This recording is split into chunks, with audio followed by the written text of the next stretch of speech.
Hello everyone. Once weekly insulin மார்க்கெட்டில் புதுசு, மக்களுக்கு ஏகப்பட்ட சந்தேகங்கள், எளிய விளக்கம் பார்ப்போம். இந்த insulin long acting basal insulin analog, ஐகோடக்குன்னு பேர். இன்சுலினில் உள்ள அமினோ ஆசிட்ஸை மாடிஃபை பண்ணி அட்வான்ஸ்டு டெக்னாலஜி மூலமாக இதை டெவலப் பண்ணியிருக்காங்க. ஸோ வீக்லி ஒன்ஸ் கன்வீனியன்ஸ், சண்டேனா சண்டே போடலாம், மண்டேனா மண்டே போடலாம். யாருக்கு சூட் ஆகும்? டைப் 1 டைப் 2 டயபெட்டிக் பாப்புலேஷனுக்கு இந்தியாவில் அப்ரூவல் ஆயிருக்கு. இரண்டாம் வகை சர்க்கரை நோயாளிகள் ஏற்கனவே டேப்லெட்டோட சேர்ந்து டெய்லி ஒரு இன்சுலின், பேசல் இன்சுலின், கிளார்ஜின் அல்லது டெக்லுடெக் போட்டு வராங்க இல்லையா, அவங்க எனக்கு டெய்லி பிற்கு வேண்டாம், வீக்லி ஒன்ஸ்னா கம்ஃபர்டபுள் நினைச்சாங்கன்னா அவங்க சுவிட்ச் ஓவர் பண்ணிக்கலாம். அப்போ 365 இன்சுலினுக்கு பதிலாக 52 இன்சுலின் பிரிக்கு ஒரு வருஷத்துல, அந்த அட்வான்டேஜ் இருக்கு.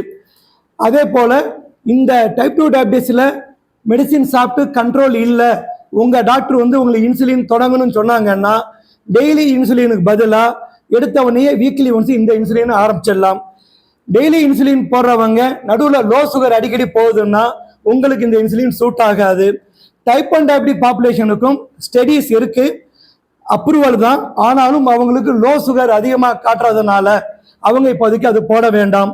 ஸோ ஆன்வர்ட்ஸ் அப்படிங்கிற ஆர்சிடிஸ் அந்த ட்ரையல் சேஃப்டி எஃபிகசியை எஸ்டாப்ளிஷ் பண்ணியிருக்கு. அதனால இந்த இன்சுலின் சுவிட்ச் ஓவர் பண்ண நினைக்கிறவங்க நீங்களே கடையில் போய் வாங்காதீங்க, உங்க டாக்டரை கேட்டு ஆரம்பிங்க. All the best.